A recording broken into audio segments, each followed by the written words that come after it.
Hello friends, मैं उर्मिला। एक बार फिर से स्वागत है हमारे चैनल फन एंड लर्न में। आज मैं आपके लिए जो वीडियो लाई हूँ ये है प्रश्न उत्तर का। पाठ का नाम है दुख का अधिकार और ये लिया गया है कक्षा 9 की हिंदी की स्पर्श नामक पुस्तक से। इस पाठ का वीडियो मैं पहले ही बना चुकी हूँ, दुख का अधिकार। मैं इसका लिंक आपको शेयर कर दूंगी इस वीडियो में। अब हम देखते हैं इसके कुछ प्रश्न उत्तर। तो पहले हम देखते हैं मौखिक प्रश्न उत्तर। तो पहला प्रश्न है, किसी व्यक्ति की पोशाक को देखकर हमें क्या पता चलता है? इसका उत्तर है, किसी व्यक्ति की पोशाक को देखकर हम उसका स्तर और अधिकार निश्चित कर लेते हैं। पोशाक के आधार पर ही हम उन्हें विभिन्न वर्गों में बांट देते हैं और उनकी सामाजिक और आर्थिक स्थिति का अंदाजा लगा लेते हैं। प्रश्न 2 है, खरबूजे बेचने वाली स्त्री से कोई खरबूजे क्यों नहीं खरीद रहा था? इसका उत्तर है, खरबूजे बेचने वाली स्त्री से कोई खरबूजा इसलिए नहीं खरीद रहा था क्योंकि वह फपक फपक कर रो रही थी। इसी तरह प्रश्न 3 है, उस स्त्री को देखकर लेखक को कैसा लगा? इसका उत्तर है, उस स्त्री को देखकर लेखक के मन में व्यथा सी उठी। वह उसके रोने का कारण जानना चाहता था, पर फुटपाथ पर उसके साथ बैठकर बात करने में उनकी पोशाक और उनका अभिजात वर्ग रुकावट बन गया। इसी तरह प्रश्न 4 है, उस स्त्री के लड़के की मृत्यु का कारण क्या था? इसका उत्तर है, उस स्त्री का बेटा भगवाना कछियारी करके अपने परिवार का पालन करता था। एक दिन सुबह के समय खेत से खरबूजे चुनते समय एक जहरीले सांप ने उसे डस लिया। सांप का विष उसके शरीर में फैल गया, जिससे उसकी मृत्यु हो गई। इसी तरह प्रश्न 5 है, बुढ़िया को कोई उधार क्यों नहीं देता? इसका उत्तर है, बुढ़िया का कमाने वाला बेटा मर गया तथा जो कुछ उसके घर में था उसके बेटे के इलाज और उसके अंतिम संस्कार में समाप्त हो गया। अब बुढ़िया को कोई उधार देने को तैयार नहीं था, क्योंकि लोग उसी को उधार देते हैं जिससे पैसे वापस मिलने की उम्मीद होती है। हम देखते हैं कुछ लिखित प्रश्न। अभी आपने मौखिक प्रश्न देखा, अब रिटर्न क्वेश्चन आंसर देखते हैं। प्रश्न 1 है, मनुष्य के जीवन में पोशाक का क्या महत्व है? इसका उत्तर है, मनुष्य के जीवन में पोशाक का बहुत महत्व है। किसी व्यक्ति की पोशाक उसके स्तर की पहचान होती है। पोशाक ही मनुष्य को समाज में उसका अधिकार दिलवाती है और सम्मान भी दिलवाती है। प्रश्न 2 है, पोशाक हमारे लिए कब बंधन और अड़चन बन जाती है? इसका उत्तर है, पोशाक तब बंधन और अड़चन बन जाती है जब हम जरा नीचे झुककर समाज के निम्न वर्ग के लोगों के दुख में शामिल होना चाहते हैं। हृदय में उनके लिए संवेदना होते हुए भी अपनी पोशाक के कारण हम उनके निकट जाने से कतराते हैं। प्रश्न 3 है, लेखक उस स्त्री के रोने का कारण क्यों नहीं जान पाया? इसका उत्तर है, लेखक उस स्त्री के रोने का कारण इसलिए नहीं जान पाया क्योंकि लेखक की पोशाक उसे रोक रही थी। लेखक कुलीन था, अतः अपनी अच्छी पोशाक में वह फुटपाथ पर बैठी निम्न वर्ग की स्त्री के लिए झुककर संवेदना नहीं दिखा सकता था। प्रश्न 4 है, भगवाना अपने परिवार का निर्वाह कैसे करता था? उत्तर, भगवाना शहर के पास 1.5 बीघा जमीन में खेती करता था। वह उस पर फल सब्जियां उगाकर बाजार में बेचता था। इस तरह उसकी जो भी आमदनी होती थी उसी से परिवार का निर्वाह होता था। प्रश्न 5 है, लड़के की मृत्यु के दूसरे ही दिन बुढ़िया खरबूजे बेचने क्यों चल पड़ी? उत्तर, लड़के की मृत्यु के दूसरे ही दिन बुढ़िया अपने घर की परिस्थितियों के कारण खरबूजे बेचने चल पड़ी। उसका कमाने वाला जवान बेटा मर गया था। घर में जो कुछ भी पैसे थे वे उसके इलाज में और उसके अंतिम संस्कार में खर्च हो गए। घर में 2 बच्चे भूख से रो रहे थे और बहू को तेज बुखार था। उसे कोई उधार देने को भी तैयार नहीं था। मजबूर होकर बुढ़िया को खरबूजे बेचने बाजार जाना ही पड़ा।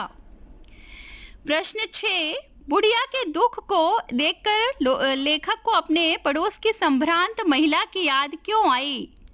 उत्तर, बुढ़िया के दुख को देखकर लेखक को अपने पड़ोस की संभ्रांत महिला की याद आई, क्योंकि दोनों अपने जवान पुत्र की मृत्यु से दुखी थी। अमीर महिला जहां इस दुख के कारण 2.5 मास तक पलंग से ना उठ पाई थी और बार बार बेहोश हो जाती थी, वहीं गरीब बुढ़िया को अपने परिवार की आर्थिक स्थिति के कारण बाजार जाकर खरबूजे बेचने पड़ रहे थे। प्रश्न 7 है, बाजार के लोग खरबूजे बेचने वाली स्त्री के बारे में क्या क्या कह रहे थे? अपने शब्दों में लिखिए। उत्तर है, बाजार के लोग खरबूजे बेचने वाली स्त्री के बारे में घृणा से बात करते हुए उसे बेशर्म कह रहे थे। सूतक में सौदा बेचने के कारण उसे बुरी नीयत वाला मान रहे थे। वे उसे संबंधों से अधिक रोटी को महत्व देने वाली नीच कह रहे थे। एक ने कहा, ये नीच लोग पैसे के लिए कुछ भी कर सकते हैं, इनके लिए पैसा ही सब कुछ है। पास पड़ोस की दुकानों से पूछने पर लेखक को क्या पता चला? उत्तर, पास पड़ोस की दुकानों से पूछने पर लेखक को पता चला कि बुढ़िया का 23 साल का जवान लड़का था। घर में उसकी बहू और पोते पोती हैं। लड़का शहर के पास 1.5 बीघा जमीन में कचियारी कर परिवार का निर्वाह करता था। परसों सुबह मुंह अंधेरे बेलों में से पके खरबूजे चुनते हुए उसे सांप ने डस लिया। बुढ़िया ने ओझा को बुलाकर झाड़ फूंक करवाई। नाग देवता की पूजा हुई पर भगवाना ना बच सका, उसकी मृत्यु हो गई। प्रश्न 8 है, लड़के को बचाने के लिए बुढ़िया माँ ने क्या क्या उपाय किए?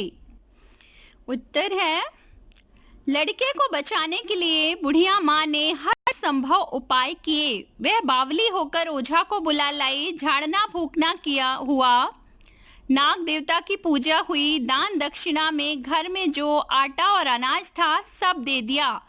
सर्प का विष भगवाना के शरीर में फैलने के कारण उसका बदन काला पड़ गया था। बुढ़िया उसे ना बचा सकी और उसकी मृत्यु हो गई। प्रश्न 10, लेखक ने बुढ़िया के दुख का अंदाजा कैसे लगाया? उत्तर, लेखक बुढ़िया के दुख का अंदाजा लगाने के लिए पिछले साल अपने पड़ोस में पुत्र की मृत्यु से दुखी संभ्रांत माता की बात सोचने लगा। वह अमीर औरत पुत्र की मृत्यु के बाद 2.5 मास तक पलंग से ना उठ सकी थी। वह 15-15 मिनट बाद पुत्र वियोग में बेहोश हो जाती थी और होश में आते ही रोने लगती। 2 डॉक्टर हर दम उसके पास रहते। सारा शहर उसके दुख में दुखी था। लेखक समझ गया कि बुढ़िया कितनी दुखी है। प्रश्न 11, इस पाठ का शीर्षक दुख का अधिकार कहाँ तक सार्थक है? स्पष्ट कीजिए। उत्तर, इस पाठ का शीर्षक दुख का अधिकार बिल्कुल सार्थक है। हमारे समाज में व्यक्ति अपनी सुविधा के अनुसार दुख मना सकता है। लेखक ने बुढ़िया के माध्यम से यह स्पष्ट किया है कि दुख की अनुभूति गरीबों को भी अमीरों के समान ही होती है, किंतु समाज गरीब को दुखी होने का अधिकार भी नहीं देता। उसकी सारी सहानुभूति अमीरों को ही मिलती है। आर्थिक हालात ठीक ना होने के कारण बाजार में सौदा बेचने आई बुढ़िया से लोग घृणा करते हैं, उसकी स्थिति को नहीं समझते और ना ही उसकी सहायता करते हैं। गरीबों के पास दुखी होने का ना तो अधिकार है और ना ही अवकाश। अभी आपने देखा प्रश्न उत्तर दुख का अधिकार। अब मैं इसके कुछ शब्दार्थ हैं जिसे आपको पढ़ के सुना देती हूँ। जैसे पोशाक, पोशाक का अर्थ है वस्त्र या पहनावा, मीन्स ड्रेस। अनुभूति, अनुभूति मीन्स एहसास, मीन्स फीलिंग। अड़चन अर्थात विघ्न, रुकावट, बाधा मीन्स हिच। अधेड़, अधेड़ मीन्स होता है आधी उम्र का या ढलती उम्र का, मीन्स मिडिल एज। व्यथा, व्यथा मीन्स पीड़ा या दुख, सोरनेस। व्यवधान अर्थात रुकावट, बाधा, मीन्स इंटरप्शन। बेहया अर्थात बेशर्म या निर्लज, शेमलेस। नियत, नियत का अर्थ है इरादा, आशय, मीन्स इंटेंशन। बरकत, बरकत का अर्थ है वृद्धि, लाभ, सौभाग्य, मीन्स गुड लक। खसम, खसम का अर्थ है पति, मीन्स हस्बैंड। लुगाई, लुगाई अर्थात पत्नी, मीन्स वाइफ। परचून की दुकान अर्थात जहां दाल, आटा, चावल आदि की दुकान होती है, मीन्स ग्रोसरी। सूतक, सूतक अर्थात परिवार में किसी बच्चे के जन्म होने या किसी के मरने के कुछ निश्चित समय तक परिवार के लोगों को ना छूना, मीन्स अनटचेबल। तो सूतक मीन्स होता है अनटचेबल टाइम। इसी तरह कछियारी, कछियारी मीन्स खेतों में तरकारियां या सब्जियां बोना, means in the farm growing fruits and vegetables. निर्वाह, निर्वाह मीन्स गुजारा या सब्सिस्टेंस। मेड़, मेड़ का अर्थ होता है खेत के चारों ओर मिट्टी डालकर बनाया हुआ घेरा या दो खेतों के बीच की सीमा, सीमा मीन्स वेयर। इसी तरह तरावट, तरावट का अर्थ है गीलापन, नमी, शीतलता, ठंडक, मीन्स ड्यूनेस। ओझा, ओझा का अर्थ है झाड़ फूक करने वाला, मीन्स एक्सोर्सिस्ट या फिर मेगस। छन्नी ककना अर्थात मामूली जो गहना जेवर ये सब होता है ना, ज्वेलरी। सहूलियत मीन्स सुविधा या कन्वीनियंस।